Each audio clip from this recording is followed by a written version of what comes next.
All right, so what is the text that you're saying that it claims that Joseph is Jesus' biological father? Well, I was just looking up where the verse Joseph and Jesus' mother marveled at what was said about him. I think that's in the book of Matthew. Because the NIV and all the other modern Bible translations, they changed that to the father and to the child's father and mother marveled at what was said about him. Okay. So that's saying right there, if you just take it literally, it just said that Joseph was Jesus' father, and he's not. So what was the relationship from Joseph to Jesus? What was their relationship? Well, basically, Joseph was to take care of Jesus when Jesus was born. Because hopefully you had a mom and dad too, okay? I'm pretty sure you did. Hopefully. But Okay. Jesus did not have an earthly father. His father is God the Father. Okay, Joseph so basically you're saying Joseph couldn't adopt Jesus as being his adopted son. Well, I'm not saying that. I'm saying that the whole Bible translation say that he was his father. Mm-hmm. Well, here's what I see. So far, I read that I don't get the idea that Jesus is somehow having Joseph. Who is that echo in there? Excuse me? There's some starting to hear the echo from somebody that's a little crazy. Is my mic still? It's gone now. Sorry. Anyways.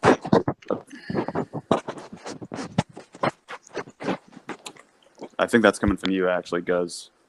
Yeah. So, can't... it's like you got the phone, it's not necessarily an echo, it's also that, you're moving the phone crazy, like you're rubbing it against some sort of fabric that's causing a loud chalkboard type of screech. Yeah, it was my but anyways, my coat. All right. Right. So concerning that, I read the verse, I don't get anywhere where it's talking about him being a biological father and such. The term father can simply refer to any kind of father, and in this case, it's referring to the fact that it's Joseph being the adoptive father and Mary being the biological mother and such. For you to insert that, it's trying to say that it's his biological. I'm trying to explain to you. If you will actually let me finish, I'm explaining it to you, but don't interrupt me on that. Is that you're putting and stretching? All right. So apparently there was a disconnection. My father and I have sought thee sorrowing. Yeah. Exactly. Mm-hmm. Yeah. So what part did I get at before I got something happened with my phone? Is this you, RC? Alright. You were on the topic of... To be honest, I don't know. Okay. Here's what I was saying. That the issue of what you're trying to say, that what the text says, is stretching, because you're insinuating that because it says father and mother and such, that's making it the biological father. But it doesn't. The term father, just looking at that word itself, even in English, just means father. It can mean adoptive, it can mean biological, it can mean the various different types of fathers. So for you to try to insinuate that just the term itself is limited to just one specific context, one specific concept, again, is inserting and stretching very heavily when I'm just reading it by itself. And if I were to take that verse with the entirety of the Gospel of Matthew and the entirety of the whole theology of the Bible, I would not get this understanding that it's referring to this biological father, but rather it's calling Joseph the adoptive father, because that's what the whole Bible, the whole Gospel of Matthew is saying. It's not saying this issue of what you're trying to insert and imply that is nowhere founded within that text. Can I just make because if you go to chapter 1. Okay, excuse me, but all right, go ahead, Guzman. Where's the verse that it says, "Thy father and I have sought thee sorrowing"? Where's that? 248 was it? Yeah. That's not the verse he's referring to. He's referring to the verse where he says, where they say, your father and your mother are here. See, here's the problem. Something like that. Here's the problem, RC Apologetics, okay? I think that's what your name is, right? Apologist. Apologist. Okay, I see Apologist. Here's a problem. Okay. The King James Bible does never call Joseph Jesus Christ's father. Okay. And when Mary does tell Jesus that he is his father in verse 48 of Luke 2, what is that talking about? His biological father, right? Okay. Let me tell you. Luke 2:48. Are you with me? And when they Yeah. saw him, they were amazed. And his mother said unto him, Son, why hast thou thus dealt with us? Behold, thy father and I have sought thee sorrow. So thy Okay? father is Okay. exactly the same as the ISV. Your father. So this is Yep. the same this is the same story as what it says in Matthew, I believe. Uh-huh. Okay? Yeah. Oh, watch what Jesus says. No, this only And he occurs in said Luke. And he said unto them, How is it that ye sought me? Wish not that I must be about my father's business? Uh-huh. Yeah. But Jesus wasn't with his father. He was in the temple. Yeah. So where's Talking with the priest. Yeah. so where's the contradiction? So who is his father? Who is his father? Who's his father? Joseph or God the Father? No, his God. Both. His father. It's referring God. to the biological. He's And- referring and- to his biological. He's referring to the Father as in the Heavenly Father in that verse. Exactly. But he also still has the adoptive father that he has during his ministry on earth. That is with Joseph. Listen. I don't think they're trying to Listen. argue that Jesus is not the Son of God. Right. Exactly. But these new translations are saying that Joseph is Jesus' biological father.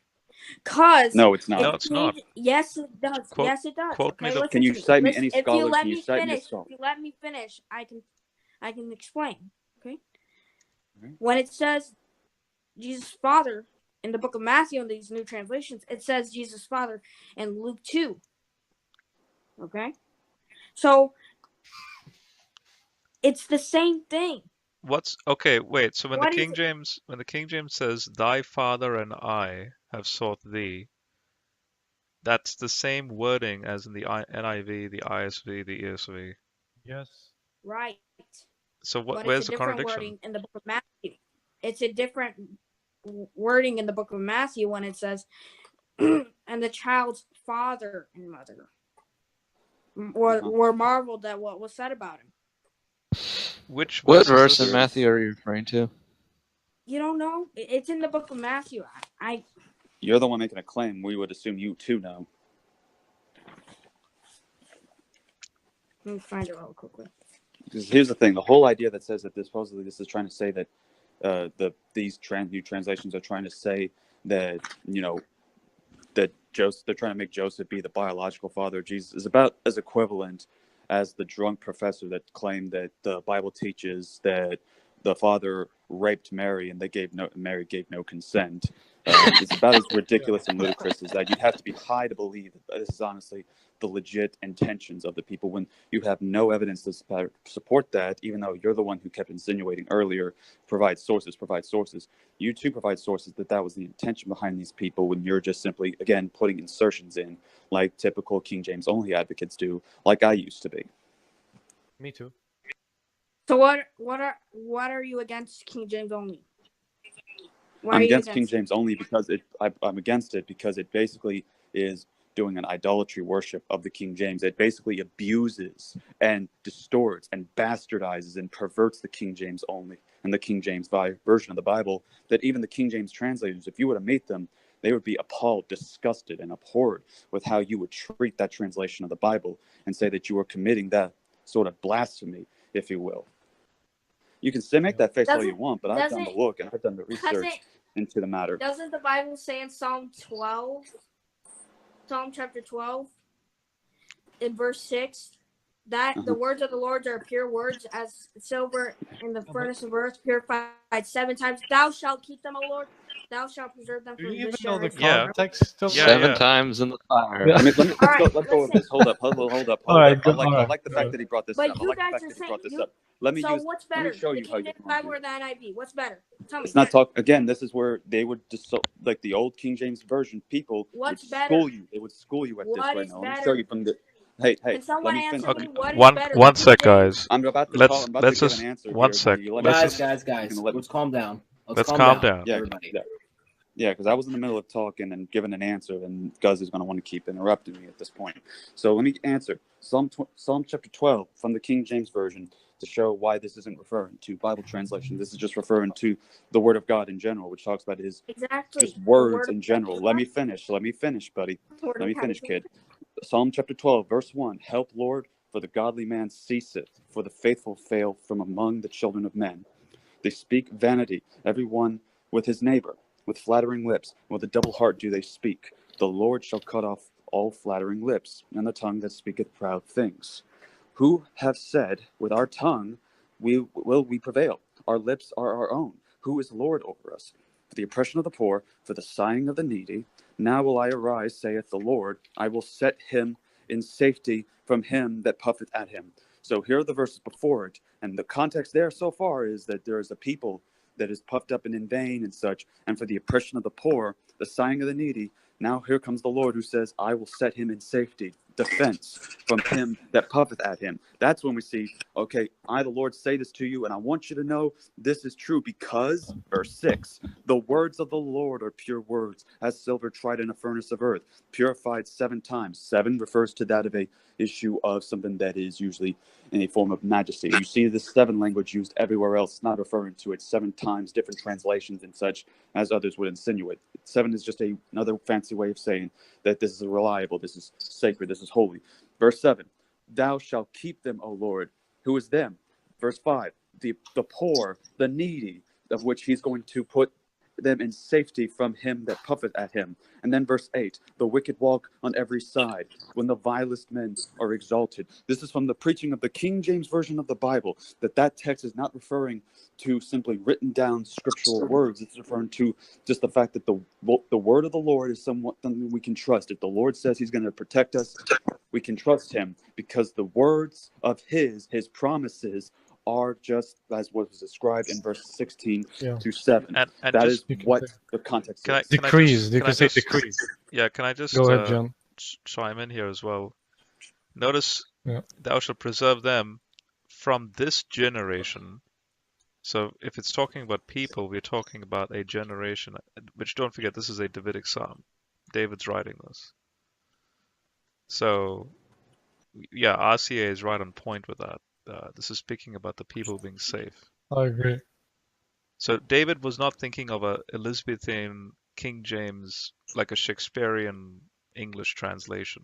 He wasn't thinking that when he wrote the psalm. Yeah, I think I it's the believe one. that the Word of God is pure just the way it is. I don't need anybody to tamper with it. This is the Word Okay, of God. so why did the King James then tamper with it? Because if you're going to go by that standard and what you're implying, Because How 7 can they- times purified in How fire. do they tamper with it? Okay, so let's go with it then. There's Psalm chapter 145, verse 13. There's a extended thing about in some of the oldest Hebrew manuscripts we have. It's shorter in the King James, but if you were to go to the first instance, hang on, let me finish. If you were to go to the first instance, let me finish. If you were to go to the first instance of when the Bible was translated into the English language, who was the guy that translated into English first? Erasmus, I believe. No. Tyndale. Wycliffe. Tyndale. Wycliffe. No, Wycliffe. Tyndale completed Wycliffe's work, but it was so Wycliffe is the one who did it first, and his translation, as well as I believe Tyndale in the early editions, also included the longer edition that we have in today's manuscripts. It's not until later on, especially with the Geneva Bible and eventually the King James, they were like, well, let's just take that out. That particular they cut out part of a verse by that standard and logic. By our own logic, the King James participates in the removing of verses that have already been established, especially within the English translations of the Bible. Yeah, to be specific and to just share my screen again, Psalm 145 is an acrostic psalm, which means each verse corresponds to the Hebrew letter. And so since there's 22 Hebrew letters in the Hebrew alphabet, that means there should be 22 verses in Psalm 145, but there's 21 verses in the King James translation, whereas here you can see the ISB has faithfully preserved the Nun verse, which is verse 14. You won't find this verse in the King James, and it reads, God is faithful. Really quickly, can I But- ask this? Are you guys, Yeah. are any of you guys fluent in Hebrew? Robert is. Considering fluent? I wish I was.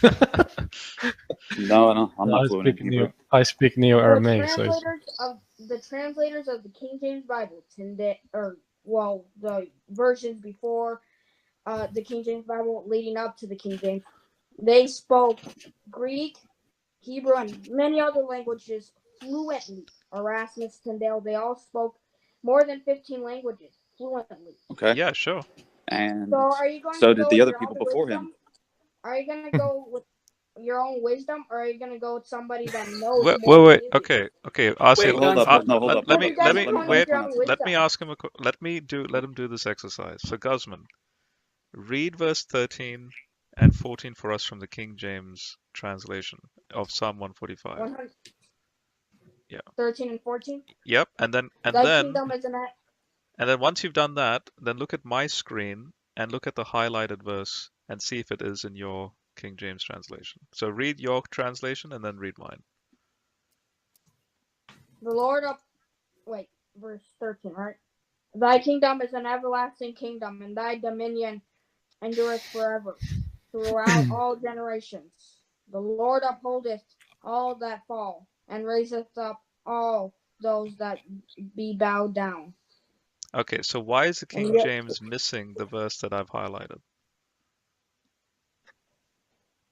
verse What? 14. Yeah, verse 14 in your translation should be verse 15. So where is the 14th verse that I've highlighted? What version is this? This is the ISV, which is what I use. It's based on the Dead Sea Scrolls. Of the Dead Sea Scrolls. That has preserved the verse, Okay, yes. so can I tell you about the Dead Sea Scrolls? No. Read the highlighted verse first. So the Dead Sea Scrolls were found in a cult. Not to be rude or anything. No, read the verse first and tell me if the verse is theologically accurate or not. God is faithful about everything he says, and his mercy is in everything, merciful in everything he does. Right. Is that a good verse? What? Sure. Right. So But why is it missing in the King James? It doesn't mean that it's a part of the Bible, Rob. Robert, listen. Just because it's a good verse doesn't mean that it's in the Bible. But each verse corresponds to the letter of the Hebrew alphabet. So Frederick Douglass said the a lot of good Masoretic things, text, man. which the translators were using, the Masoretic text is corrupt here, and the King James translators did not have the original Dead Sea Scrolls to include that missing Nun verse. So if they did have the Dead Sea Scrolls, they would have used it, which is what RCA was pointing out, because the Wycliffe Bible has it in here, and then the later King James translation somehow misses it. Yeah. So let me ask two questions here, because you mentioned a lot. Number one, you asked if we were fluent in Hebrew, and then you mentioned, of course, that the translators of the King James were very fluent. Was John Wycliffe not fluent in Hebrew or Greek whenever he was compiling his particular edition? I'm not very well studied on these guys. I barely study on this. So. Right. I'll just tell you he was, and so by that standard, Wycliffe would be considered just about as reliable in terms of being, fluent as the King James translators. Now, secondly, you kept saying that it came from the Masoretic cult and such. I believe you're referring to that. That's been referred to those specifically the Masoretes. Yeah. I believe so. Yeah. So let me ask you this. Just out of curiosity, do you believe that the Church of England was sound in doctrine at the time that it was during the time of the King James? Do you believe that it was a false religion or false, system, or was it sound in doctrine? I believe the Catholics have been the same almost all throughout history, because the Church of England is no better, because the Church of England always taught work salvation. And that's false Okay, doctrine. so what about Calvinists? What about Calvinists? Do you believe that information or okay, but does anything that come from them? Does anything that come from them considered reliable and such? I mean, yeah, a broken clock is always right twice per day. Okay, the Catholics believe in the Trinity. That's right. Yeah. Okay, that's something that they got right. I mean, I can agree with Catholics and Calvinists on a lot of things, like drive on the right side of the road, right? So, yeah. Right. That's right. So by that, then it could follow too that the Masoretes could be in that same camp, because if we're gonna say we shouldn't trust them because they are, a specific false group or something in terms of traditional Christian and Judaism, then by that standard we must dismiss the King James because it was translated by Calvinists and Church of England people. So by that standard, we would have to, in order to dismiss the Masoretic text of the Dead Sea Scrolls, we also then must dismiss the King James Version, which was translated by people you would say false, but at the same time you believe that they have something right at times in their theology, like the Trinity and such. And so we can get the same thing from the Masoretic text by your own logic and standards. Yeah, that's true. Right, the King James translators were Calvinists. Here's something though, RC Apologist. Didn't God use Nebuchadnezzar to fulfill his will? Yeah. I'm not saying I never said that God cannot use sinful men or even unsaved men to fulfill his will. I'm just because I mean the King James translators, they were ordered by King James to translate word for word in the Textus Receptus. Okay? Right. And right. Even though it was contradicting their beliefs, King James just said, just shut up about it, translate it. Right. And so the same thing can then be applied to the Dead Sea Scrolls. All right, here's the thing about the Dead Sea Scrolls. They found two scrolls, okay, of the book of Isaiah. One looked just so new, and it looked all brand new. And the other one was all trashy and junk, right? Okay. The looked all trashy brand new. What do you mean one, by that? let me finish real quickly. The trashy and junk one was the one that was accurate. Okay. But the one that they found, the other one, since it was easier to read, what the new translators, modern day translators, what they did with that is they just translated from the newer one. And that newer one was actually made previously by the cult that lived there, by the people that lived there. So they just wrote this entire thing, and then they hid it in a cave. They were actually found in a cave. Okay? Yeah. They were found in this cave, and some guy just happened to walk in there and find these two scrolls. Right? Sorry for the music, but they just found these Dead Sea Scrolls. And so they just said, okay, we're going to translate the newer one because it's easier to read. And it's easier to translate. But that one was the one that the people that lived there, that was their version of it. And so, and you think that God's word was going to be buried throughout generations and generations? Because the Bible says, "Thou shalt preserve them, O Lord." That is a manuscript. That's not the entirety. Right. The word is the Bible, right? Yeah. There's in different copies and there's in different Jesus copies and such. So we have not just the Dead Sea Scrolls, but older ones as well, and other ones that come afterwards. So it's not like the Dead Sea Scrolls is the only one. We're not saying that. Older does not mean more reliable.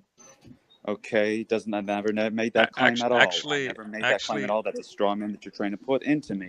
I'm just simply pointing out that the issue is about a certain time period in which then if for example, if someone were to, for example, let's say you wrote something for an essay, and then if 400 years later a copy of that essay appears, but it has things added on to it, which would you consider something we should accept being from you? The one that has the shorter reading that was from what you originally wrote, or something later on that has extra added on words? The one that was discovered that was appeared to be earlier.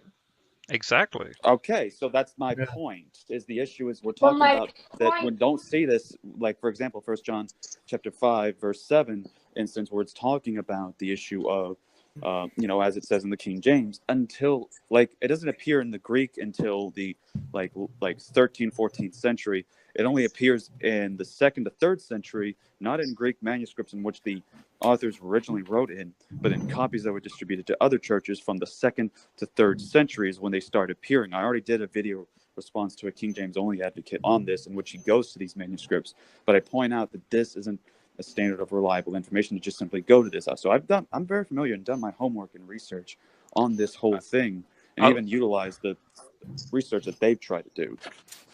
Who do you think got cast out of heaven in Isaiah 14:12? You're gonna go with the old Isaiah. You're gonna go with the old Isaiah argument. Let me explain, because this is another one again. I can use Well, just why don't King you guys James Bible. address it? Why don't you guys I'm gonna- address the argument then? If you I am gonna address your argument. So hang on there. Calm down. Yeah. Let me show you this, because here's how I see it. The King answer my James. question. Who got I'm gonna cast answer. out of heaven in Isaiah All right, 14? let me answer. If you're wanting an answer, don't just keep repeating your question. Let me answer. I'm going to use the King James because the King James, of course, always refutes King James onlyism. So let me just point this out for you. All right. So we go to Isaiah chapter 14. You can grin and laugh about it, but it's true because God. Now Isaiah chapter 14, we go right there. The Lord will have mercy on Jacob and will yet choose Israel and set them in their own land. And the strangers shall be joined with them, and they shall cleave to the house of Jacob. And the people shall take them and bring them to their place, and the house of Israel shall possess them in the land of the Lord for servants and handmaids, and they shall take them captives, whose captives they were, and they shall rule over their oppressors. And it shall come to pass in the day, and the Lord shall give thee rest for thy sorrow, and from thy fear, and from the hard bondage wherein thou wast made to serve, that thou shalt take up this proverb, this proverb against the king of Babylon, and say, how hath the oppressor ceased, the golden city ceased? The Lord hath broken the staff of the wicked and the scepter of the rulers. He who smote the people in wrath with a continual stroke, he that ruled the nations in anger, is persecuted, and none hindereth. The whole earth is at rest and is quiet. They break forth into singing.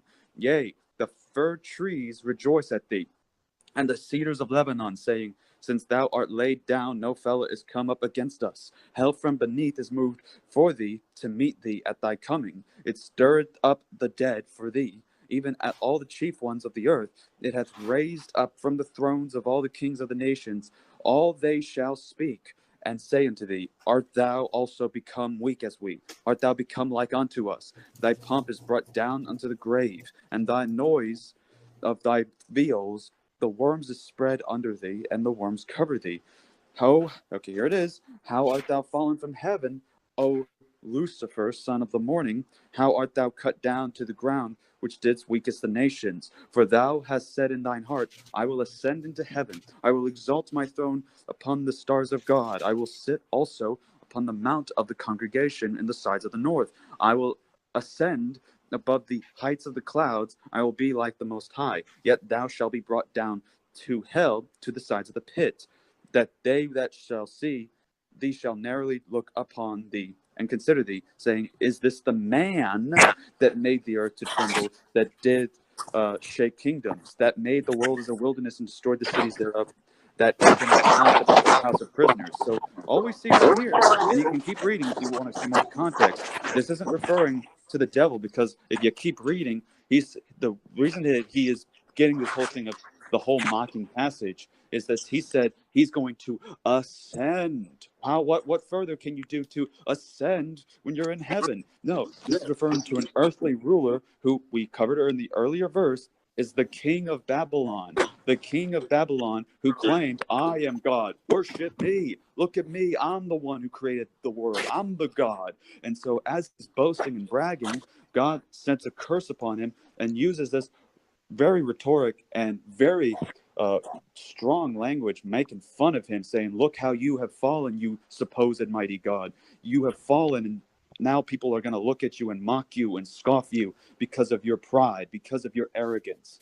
that is the whole purpose of the language. Now, the term Lucifer there, so we're done with the good old-fashioned real King James preaching.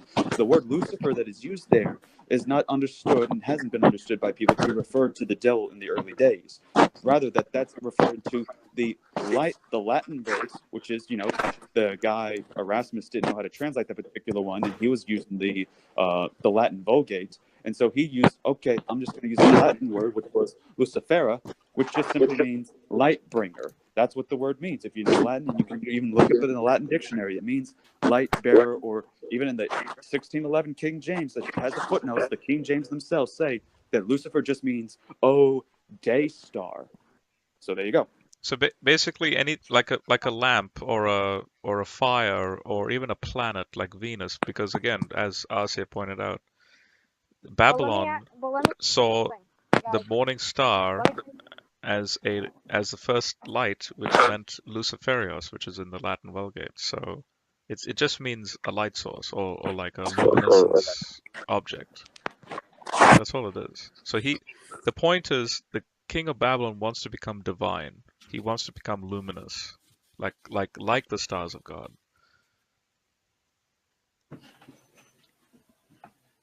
All right, let me ask you. Doesn't the King James and every other modern version call Lucifer the morning star?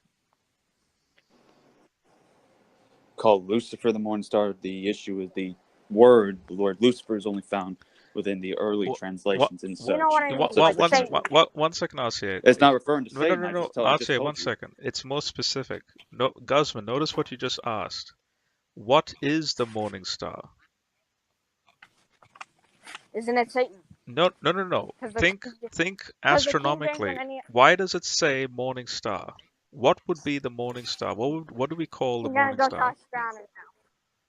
You call it the sun. No, the morning star is Venus. Venus? So what is it? Venus, the planet Venus. So especially in the Babylonian context, Venus is the morning star. So right, but doesn't Lucifer then is a word describing the luminescence of Venus in the morning. It's the first bright star that you see that dawns on a new day.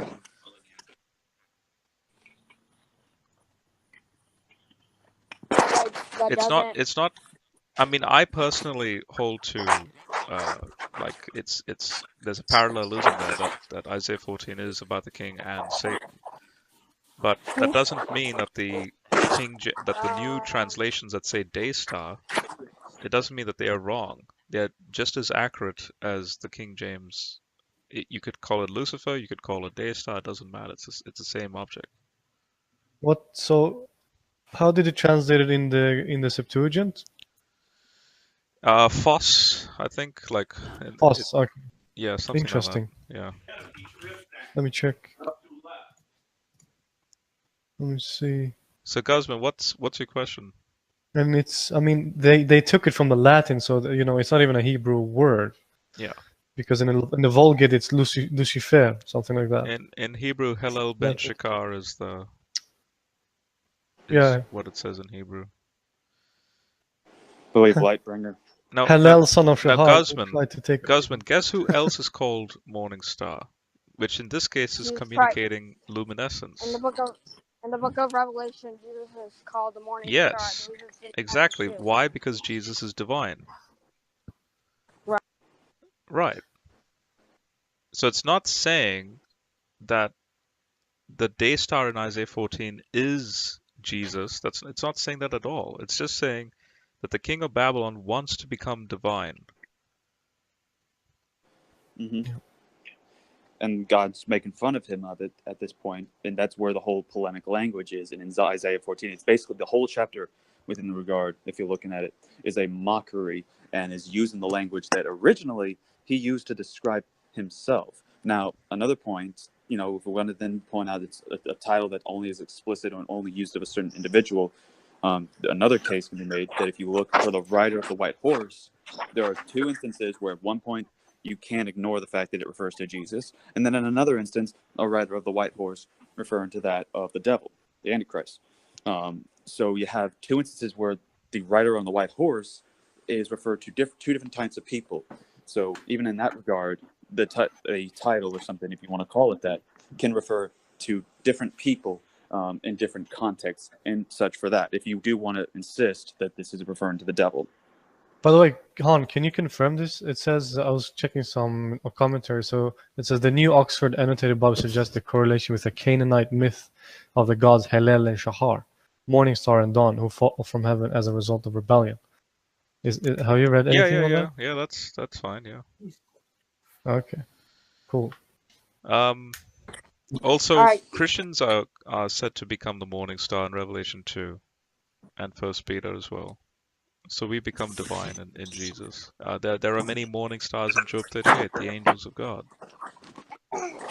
All it communicates is a divine being that this particular man wants to become, or if it's speaking about Satan, he is a divine being, but he's fallen.